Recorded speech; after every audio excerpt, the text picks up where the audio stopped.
बोलो गंगा मैया की जय। गंगा दशहरा का पर्व ज्येष्ठ मास की शुक्ल पक्ष की दशमी को मनाया जाता है।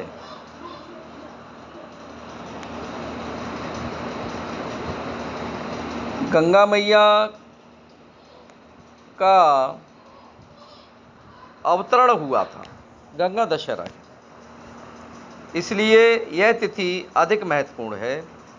इस तिथि में स्नान, दान, तर्पण से 10 पापों का नाश होता है, इसीलिए इसे दशहरा कहते हैं।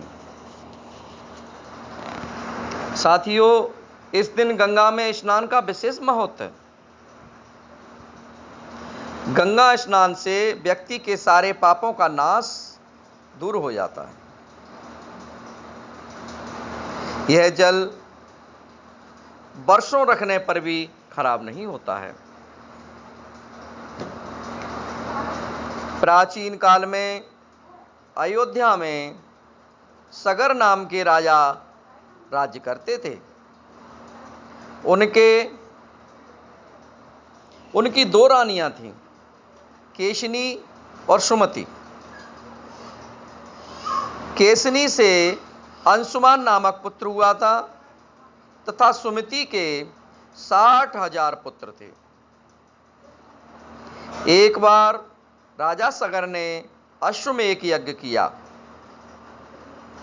यज्ञ की पूर्ति के लिए एक घोड़ा छोड़ा। इंद्र यज्ञ को भंग करते उससे पहले ही उन्होंने घोड़े को चुराकर कपिल मुनि के आश्रम में बांधा है। राजा ने यज्ञ के घोड़े को खोजने के लिए अपने 60,000 पुत्रों को भेजा। घोड़े को खोजते खोजते वे कपिल मुनि के आश्रम में पहुंचे तो उन्होंने यज्ञ के घोड़े को वहां बंधा पाया। उस समय कपिल मुनि तपस्या कर रहे थे।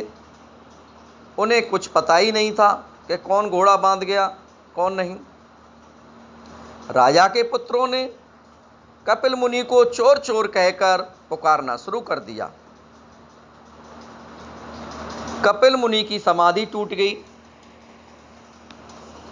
और वे राजा के पुत्रों पर बहुत नाराज हुए, बहुत क्रोध किया। लेकिन वे राजा के पुत्र नहीं माने।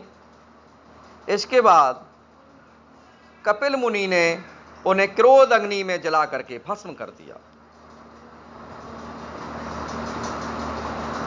अब राजा को बड़ी चिंता हुई तो राजा ने अपने पुत्र अंशुमान को अपने भाइयों को खोजने के लिए भेज दिया। और अंशुमान घूमते घूमते उन्हीं मुनि के आश्रम में पहुंचे तो वहां महात्मा गरुड़ ने उसके भाइयों के भस्म होने का सारा वृतांत कह सुनाया।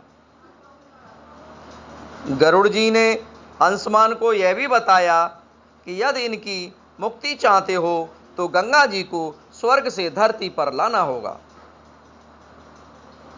इस समय अश्व को ले जाकर अपने पिता के यज्ञ को पूर्ण कराओ। इसके बाद गंगा को पृथ्वी पर लाने का कार्य करना।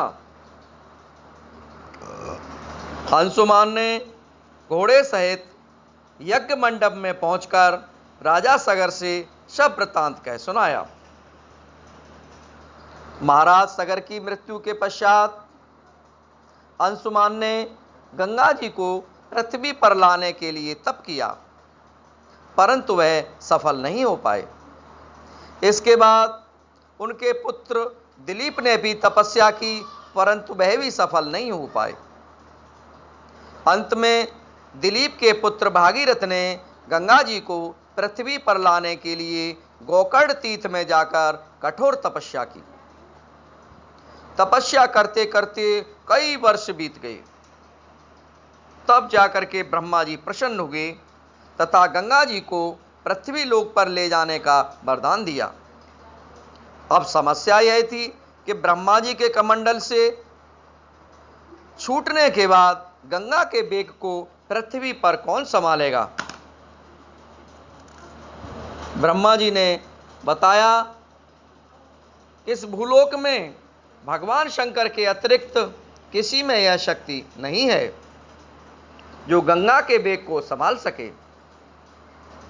इसलिए उचित यही होगा कि गंगा का वेग संभालने के लिए भगवान शिव से अनुग्रह किया जाए।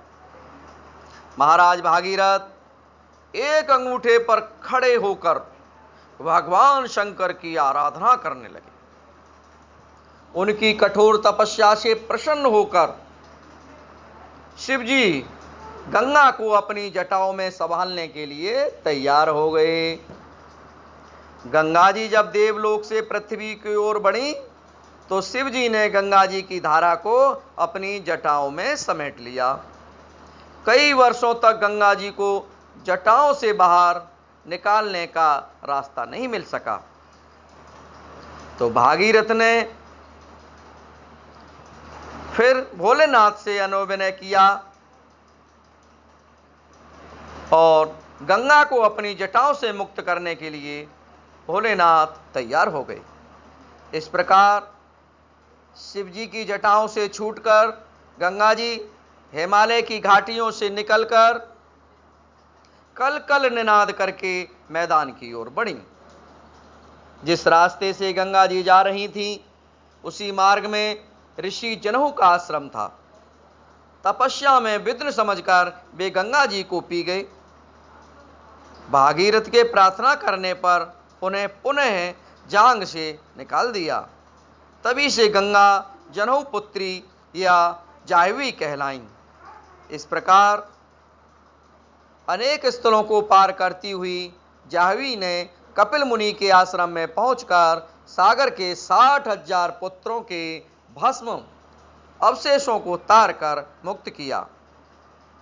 उसी समय ब्रह्मा जी ने प्रकट होकर भागीरथ के कठिन तप तथा सागर के 60,000 पुत्रों के अमर होने का वर दिया तथा घोषित किया कि तुम्हारे नाम पर गंगा जी का नाम भागीरथ होगा। अब तुम जाकर अयोध्या का राज संभालो। ऐसा कहकर ब्रह्मा जी अंतर ध्यान हो गए। बोलो गंगा मैया की जय।